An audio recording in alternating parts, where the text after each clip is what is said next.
If you imagine that the umbilical cord is attached here, when a baby comes out this way, as you can tell with this very realistic depiction, the head is the biggest part, and so as you go through the cervix, the rest of the body should follow easily. Now, we talked a little bit about this yesterday. Your shoulders are usually wider, and in babies it's not quite as pronounced as in adults, but your shoulders typically are wider than the head, but your shoulders are collapsible. So they can also get stuck in a vaginal delivery that's a head down baby, but it's just less likely.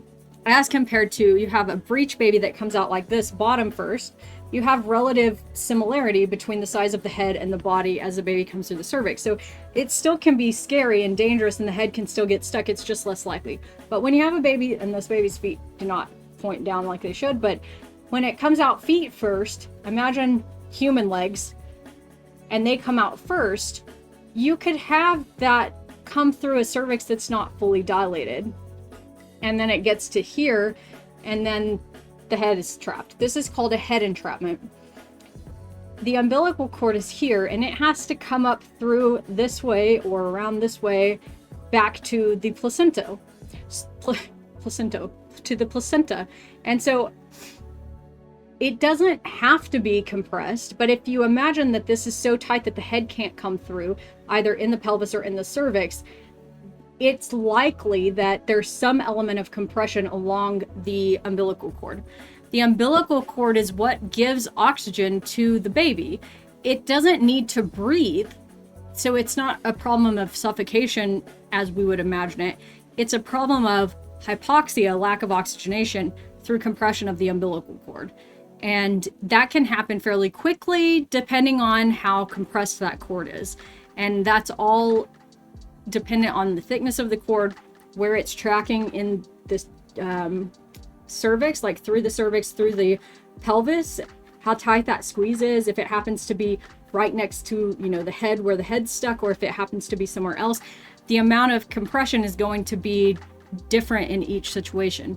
But does that make sense as far as footling breech is scarier because the feet are the smallest part, and frank breech or complete breech is less scary because you have more similarity in size. Head down is usually safest, but you still can get a shoulder stuck because of that, but they collapse. What would you do to fix that in a normal situation? So if you had a vaginal breech delivery in a hospital with a well-trained doctor, fixing a head entrapment is still very difficult, but you have a few options. You want to see what the head is stuck on. Is it the cervix is around like here, or is it stuck in the pelvis?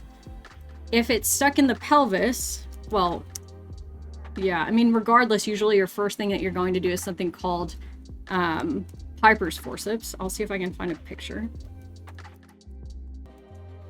So baby's out to this point, head is stuck. This is depicting the head being stuck in the pelvis. So this is the bony pelvis. Now, when I was saying you can't really do anything earlier as far as if you had more space to put your hands in, I guess in theory you could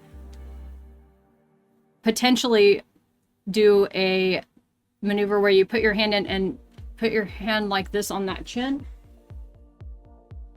It's hard to do effectively, but if you can get your hand on the chin kind of like this and imagine making the baby look down, sometimes that will help the baby come under the pubic bone if that's what it's caught on.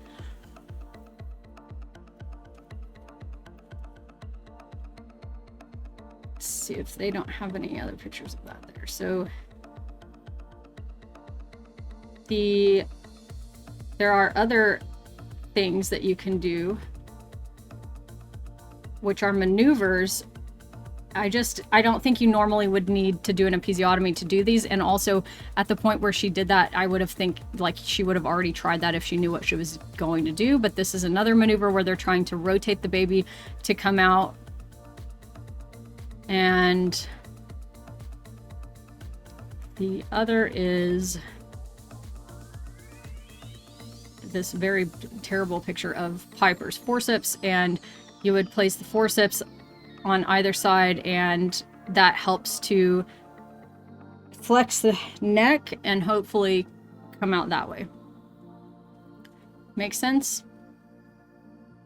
None of these things would be easily done with somebody at home with no anesthetic by someone who has probably never cared for someone that had a head entrapment. You're on the second channel. Make sure you subscribe. If you're subscribed to my main channel, you might not be subscribed to MJJ Clips, so make sure you're subscribed down below so you don't miss out on any of the fun.